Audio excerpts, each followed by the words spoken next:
everybody. It's your girl, Andrew Fox, in the house, in the house. Y'all know what it is. I'm always glad to be with you. And I thank you all for joining me. I want you all to call your neighbors, call your friends, call everybody that you know. Tell them the place to be is right here on the number one empowerment platform in the land. You know what it is, www.empowermentpodcastnetwork.com, where we are one is in the house. Yes, and as always, as I said, it's a pleasure. I'm honored, I'm elated to have with me a very special guest. Y'all know how I do. I show off every time I am not rolling by myself. And I am showing off today because I got my girl with me. She's my little sister. She's one of the queens in this place. We're from Sumter, South Carolina, for those of you who don't know us. And she's kind of like a big deal here. So I want you to know that you're getting first right off the press one of the best out there doing it. I want her, she's going to introduce herself. She's my little sister. Her name is Marie Pringle, and she's a bad girl. She's an advocate for mental health awareness, suicidal prevention. And she's going to talk to us today about all that she does. So I want you to tell everybody you know to join us because they don't want to miss this episode. So here I am, and I'm ready to roll. And let me first say thank you, my little sister. Thank you, Marie Pringle, for being with me today. How are you? First, I want to say thank you for having me, and I'm doing well today. Great, How are great, you? great. Thank you. And I just want you to know that I'm honored to have you here with us. And it's my pleasure. I interviewed you maybe 2 years ago, maybe 2.5 years ago, when you first started on your journey as an advocate. And I'm telling you, I've seen you come a long way. And I am pleased to be able to bring you back to let us go ahead and tell everybody what it is that you're doing. So tell us, first of all, before we even jump into anything else, who is Marie Pringle? First and foremost, I'm a mother.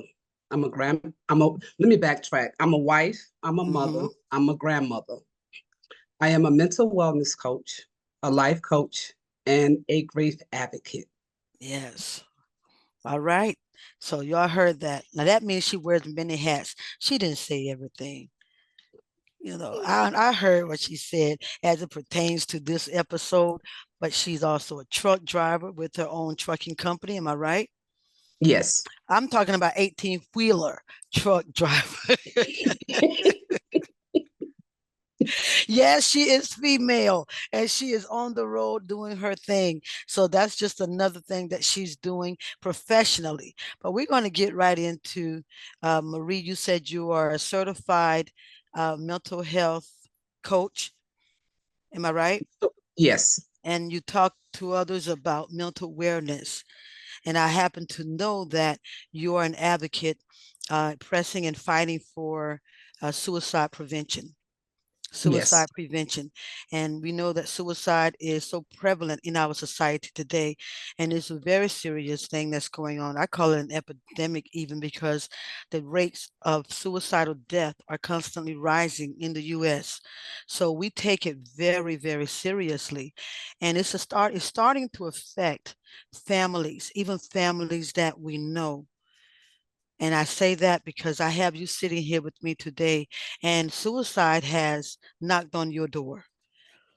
So we're Yes. going to talk about what first caused you or prompted you to become certified in mental health and also an advocate for suicide prevention. Okay. I always took mental health serious, but it was when I lost my 22-year-old daughter on September the 29th of 2021. Seeing that suicide actually dropped on my doorstep. Yeah. I don't want any other parent to go through what I'm going through.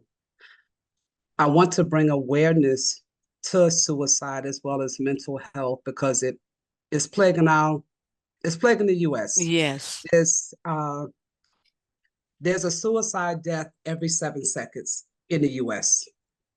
And it's time that we take it serious. Very serious, Yes. and I am, my heart is there. I'm with you on that journey. uh I don't have the same story as you, but I'm with you on that journey because I don't know why Marie it is this, and I'm going to say Coach Marie, call you by your official title for this episode. You are Coach Marie. I don't know why it is that we are still keeping our mouths hushed on um, needing help when we are contemplating suicide, when depression and other mental health issues, or as you, the term that you use, plaguing us as individuals. And I say that because we're still in this fight to let people know that it's okay to ask for help and to let people know that you are dealing with mental health issues. So we applaud you here today for stepping out and taking a stand and becoming that advocate for suicide prevention, because as statistics show, as you just reminded us, someone commits suicide every 7 seconds here in the US. That's what one of the sources tell us. So let us talk about your fight specifically. After you lost your 22-year-old daughter, and you will always have our greatest sympathy and our prayers as we continue to lift you up in prayers. But after losing your daughter to suicide, I can't even imagine that. But after going through that, where did the strength come from to help you or to say to you, it's time to take a stand so that this doesn't happen to anyone else, any other parent? The strength came from God. Elaborate. After losing my daughter, I went into a deep state of depression, and I attempted suicide 3 times after losing my daughter. And God gave me the strength and said, it's time to get up. It's time for you to walk in your purpose. Yeah. And in walking in my purpose, I had to figure out what I had to do to get myself together. Um, Seeking the help from a therapist, taking that serious, as well as I was prescribed medication because of the depression. Right. And in doing all of that, my head was in a better place. Slowly but surely, I was getting to a better place. And I took the necessary steps to get my life coach certification, mental wellness certification. Um, and I realized there's so many people around us that's dealing Yeah. with mental health, and they don't know how to open up and say that there's something going on in me. Yes. And then it's okay to reach out to somebody. Right. Because for the 7 months that in the beginning of me grieving the loss of my daughter, I was afraid of reaching out to people. I didn't want to reach out to people, but it was by God's grace that He held on to me where I didn't give up. So, in seeing what I went through, I know that there's people around the world that's feeling the same way. So, in sharing my journey with others, it would show them the strength and the courage that I have, and to understand it's okay to say, there's things going on inside of Yeah. me, and I don't know what it is, but I want help. That's it. Now I know you said a mouthful because you mentioned two things that I know. We just mentioned that some people, that's there's still the stigma there of needing of saying I need help, mental health help. So there's a stigma there when it comes to suicide and mental health issues that we just don't talk about. So, but two things that you said, two key tools that you mentioned that helped you. We understand God is first and foremost. Without him, girl, I'm telling you, neither one of us would still be here. But you mentioned therapy and you mentioned medication that you did take seriously and began to help come back to your right mind. But I want to ask the question because so many people do not seek help or engage with a therapist or sign up for counseling of any sort, and even get prescribed or take medication. How in your journey, where in your journey, I guess I would ask, was your turning point where you said, God said it's time for you to get up and walk in your purpose? At what point did you have that revelation or that turning point to say enough is enough and know what your purpose is? How did that transpire? I woke up one Friday morning. It was in August of 2022.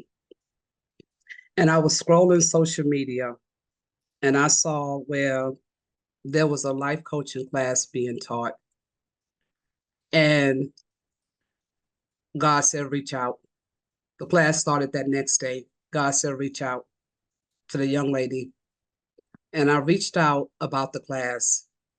And that's when I began to take the journey serious. And there was no turning back. No turning back. And that's amazing because I know for me, knowing my purpose, uh, I was probably 50, about 50 before I realized what my purpose was, a late bloomer, fighting against everything.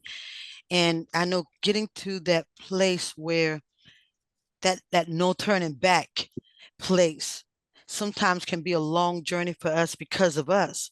And sometimes when that happens, we give up before we reach the steps of walking into our purpose. So I applaud you for not giving up and recognizing it so quickly and being able to say there's no turning back. And I guess I'm gonna ask it, but I'm probably gonna put it in the form of a statement because I feel your passion. So is it no giving up because you know that you have to reach so many, or is it just no giving up because you don't want to go back to that dark place of depression? What drives you? It's a mixture of both. Um, I know there's no turning back because I know all the turmoil and hell that I went through in that dark place. Yeah, And at 49 years old, realizing that a change had to be made. And in that change being made, I realized I have to help other people.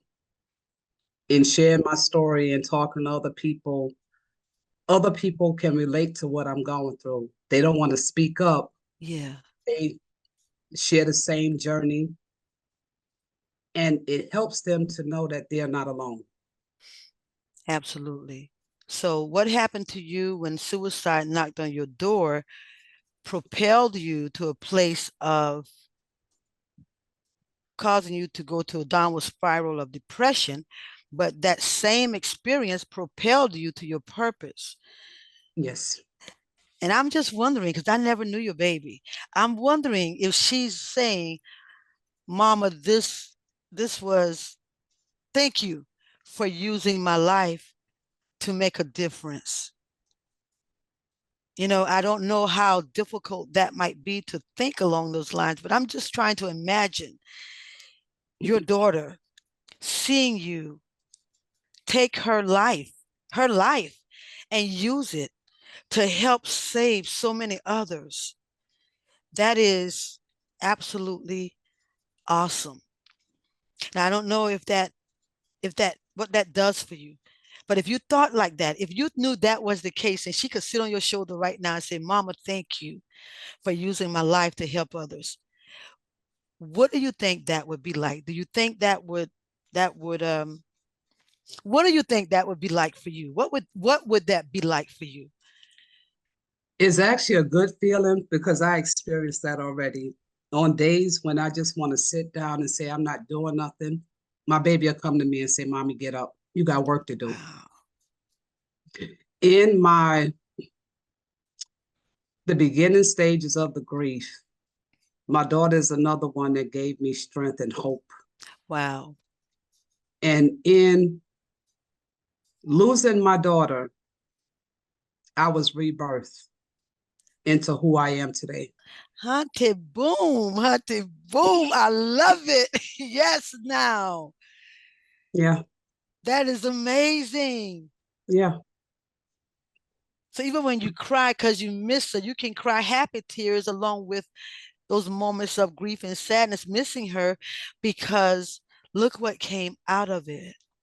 So Yes. many people experience death in whatever form, and they get stuck in that place of grieving, and they live a life of mourning, and they never experience being what you just said. I was reborn, rebirth. Your Yeah. rebirth took place, and you became who you were purposed to be, Yes. and moving in it. Wow, that's amazing. Oh, I feel chills when you said that. That is amazing. If we all could just take experiences in our lives, the good, the bad, the ugly, and turn that thing around and use it to birth something even greater. Oh, Yeah. can you imagine how wonderful of a world this would be with everybody walking and marching in their purpose? Hunty boom. Yes, now I'm gonna I'm gonna turn the table just a bit, because as a mental health coach and a mental wellness advocate, let's talk about that for a moment. What First of all, do you or did you? Well, let me first ask it this way: did you know, or was your daughter depressed or suicidal? Was her suicide and a result of her being depressed or suicidal? I knew my daughter dealt with anxiety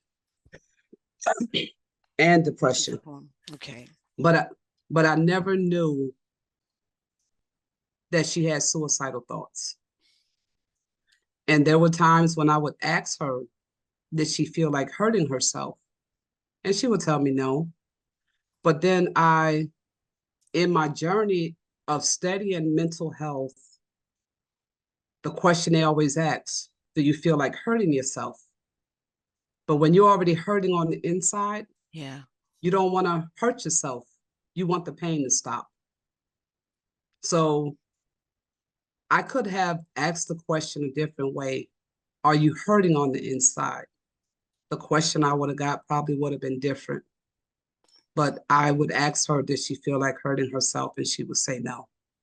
And I would say it probably would not have been different, because being one on that side of the table where you dealt with that and you have those thoughts, you don't want the people you love the most.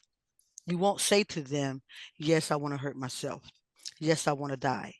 You may contemplate it and just try it or attempt it or even do it. But the last person she probably would have told yes to is you.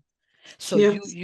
I say that because I don't want anyone who hear this episode to think, or for you to think for one moment, that if you'd have done something differently, maybe the outcome would have been differently. Because let me tell you all this, there is absolutely nothing that you can say or do when we are in that state of, I want to end it all. And many times we're not trying, if you're not suicidal, have a suicidal mentality, which means you live it, then you're not constantly thinking, I want to end my life. You're just thinking, as you said, Coach Marie, I want the pain to stop. And sometimes in trying to get that pain to stop, we can't find a way out of that dark place other than to end our lives. Not that we don't want to be here anymore, but we want to end the pain. That's for a person. If you contemplate, maybe periodically, or if you deal with issues, I'll put it that way, and you have those random thoughts, then that may be your story. I have a different story. I was suicidal. I had a suicidal mentality. I lived it. That's all I wanted to do was die. I didn't want to end the pain only. I wanted to end me. So I don't believe that was your daughter's story, because you did say she dealt with um, depression and anxiety, which, by the way, our listening audience, are symptoms of mental health issues. So if you're dealing with those things, please don't think, I don't have mental health issues, I'm just depressed. I don't have mental health issues, I'm dealing with anxiety. Those are symptoms of. And if you're dealing with those issues, call someone, ask for help, because it's no longer a shame for you to not for you to ask for help. It's perfectly okay to ask for help. So, Coach Marie, when we talk about your daughter and the ending it all, the mental health piece, so would you say that you recognized those symptoms in her, or you just knew from the relationship you had with your daughter that she was dealing with those issues? The relationship that I had with her, and I saw the change in her at times. Yeah. So there were signs. Yeah. Yeah. So what would you say to that mother or that father, that aunt, that grandmother, that sister, that friend of someone who may say, my loved one hasn't said they're trying to hurt themselves because every time I ask him or her, they say no. What would you say to them if they can admit, I see signs? What would you tell them right now today? I would tell that person if they see signs, the change in their loved one, have a conversation with them. Tone in the conversation is everything. You have to have that conversation with an open ear and a closed mouth. Let them express themselves. Let them get everything out, Mhm. showing them that you understand, and come up with a course of action for treatment. Yeah. Don't force it on them, but give them options. Let them know that you support what they're going through, And that go you're with there them, for them. and go Yeah. with them if you have to, you Mm-hmm. know. I agree with that 100%. And just, you know what, just don't take no for an answer. Be engaging, pay attention.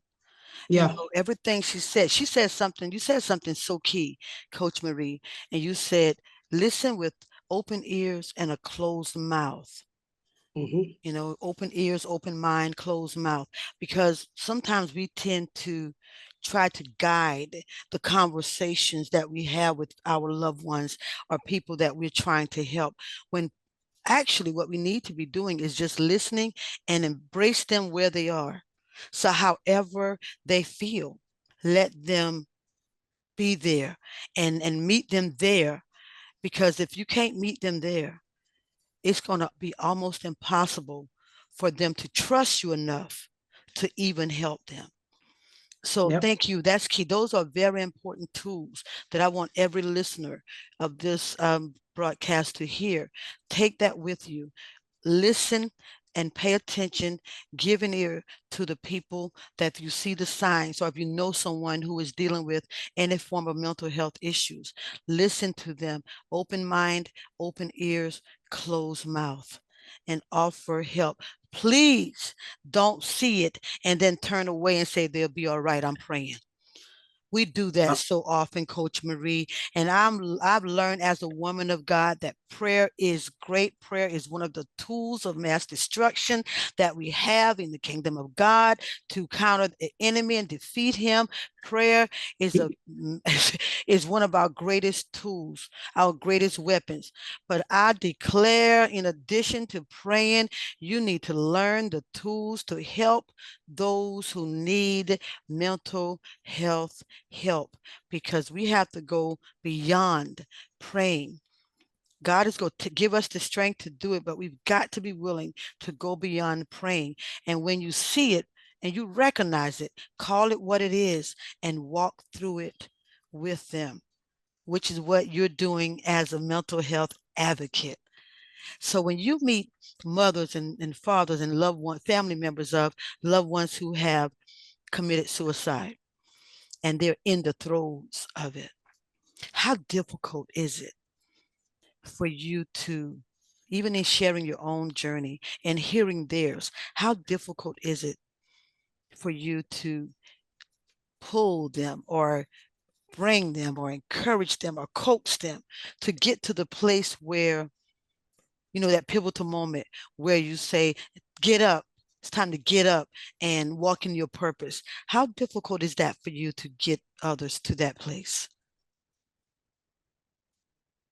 it is really not difficult because when I come in contact with a loved one that a person that have lost a loved one to suicide or even death in general, the first thing I do is hug them Oh, wow. and let them know I understand. Yeah. Yeah. And in embracing them and letting them know that I understand how they feel, Love that. Only a grieving person will understand what that hug means. That hug is worth a million words. And with doing that, it allows them to open up and talk, because a lot of people are dealing with mental health issues as well as grief, and they don't have nobody to talk to. Yeah. So the fact that I make myself available to just listen, and that's all they want. Sometimes that's all they need. Yeah, Sometimes that's all they need to get it off of them. You know what I'm yeah. saying? I've learned people tell me I talk too much. People tell me I share too much. You're a little too transparent. You don't understand. I have to get this thing off of me. I am I've overcome depression and suicidal mentality, but it's never a thing where it's like being an alcoholic. You hear alcoholics who are recovered say that Mhm. I am an alcoholic. They still refer to themselves as Dutch, although they may not have had a drinking 20 years, because they're trained to always remember one drink back takes me back to where I came from. So I never say that I am depressed. I'm an overcomer, but I always remember the journey. I remember the journey, and I don't allow anything to settle within me that may cause me any type of um, backing up to getting back there, because the enemy is going to always try to get us to go back. You know, things still happen in life that used to happen when I was depressed and suicidal, but now when they happen, I know how to deal with them victoriously. So I'm not depressed or suicidal, but the enemy is going to always try. Life is going to keep happening, and sometimes I had a lot of self-inflicted wounds. So sometimes things happen and be like, you can take a bunch of pills right now. You ain't got to deal with this. The thoughts will still come, but you know how to counter them. So when you say a hug is worth a million words, and you let them know that you understand, that Mhm. to me, that is developing trust right out the gate. You don't Yes. even give them a chance to doubt you. First meeting, first encounter, you give them a hug where they feel love, they feel protected, they feel like they can trust you. Yeah. I absolutely love it. Now that's a tool that every one of us coaches need to adopt. I might as well just go ahead and say that. That's a tool we should adopt, because I never really thought of that, because that is, and I know when I was going through it, there were times when I couldn't talk about it, but a hug would make me cry like a baby, Yep. because I wanted to release. I didn't know how, but I wanted to release. And sometimes just being that vessel that they can release on. So Yes. so that's what you are. You can cry right here. I got Yes. you. That's amazing. So did you have that when you were going through after losing your daughter? Did you have a support system? Did you have that hug where you release Marie on me? I got you. It was No, so you're I becoming, didn't. so you become what you didn't even have. Yes. That's even more amazing. That's even more amazing. That's why I'm able to tell people, because of what I went through in the first Yeah. about 7 months, what I didn't have, what I was looking for, and what I needed. That's how I'm able to help other people that's going through. Wow. So what would you say? What advice would you give? Or what would be your last words that you would say to someone right now who is dealing with depression, suicidal thoughts, or even the person who may be dealing with death from a suicide, and they're reeling in there right now and don't have a clue how to get out? What would be your final words to that person right now if they could hear you this moment? What I would say to people, it's kind of tricky when you don't have that support system, because you can't, you have to, your survival is holding on to God's hand. I mean, it's kind of tricky, and I'm gonna say it's tricky because with my journey, I didn't have the support. I didn't have the person that I could pick up the phone and call. I had to rely on that inner strength within me. Mm, And I had to know that God had me. So every situation is different. People have that support system where they can reach out to loved ones and open up and share what's going on with them. But then when you look at the people around you, do they really care about what you're going through? So it's a matter of finding your strength within you, I like that. knowing that this journey that each individual is on is the most important fight of all times, Yes, the fight for your life. that's it. Giving up is not an option. We have to remember our loved ones. We have to embrace that mental health because it's a part of us. And we have to find a way through it all to lean on God's hand, lean on God and And fight for us. and find that inner strength. Yes, Every one of us have it, even if you don't know it. yes. Great. Tell us this. How can we reach you? Tell us all of your contact information. Okay. My contact information, people can reach me on Facebook, Marie R. Pringle. People can reach me on TikTok, Coach Marie underscore 929. People can reach me on TikTok, Coach Marie underscore 929. People can go to my website, www.breakthroughcoachmarie.com. Oh, love it, Hunter. Yes. And I'm going to actually give out my phone number. There you go. My phone number is 803-823-3911. That's it. Contact her. All social media platforms. She has her website and even her phone number. So write it all down. You've heard it here first. Tell everybody that you know.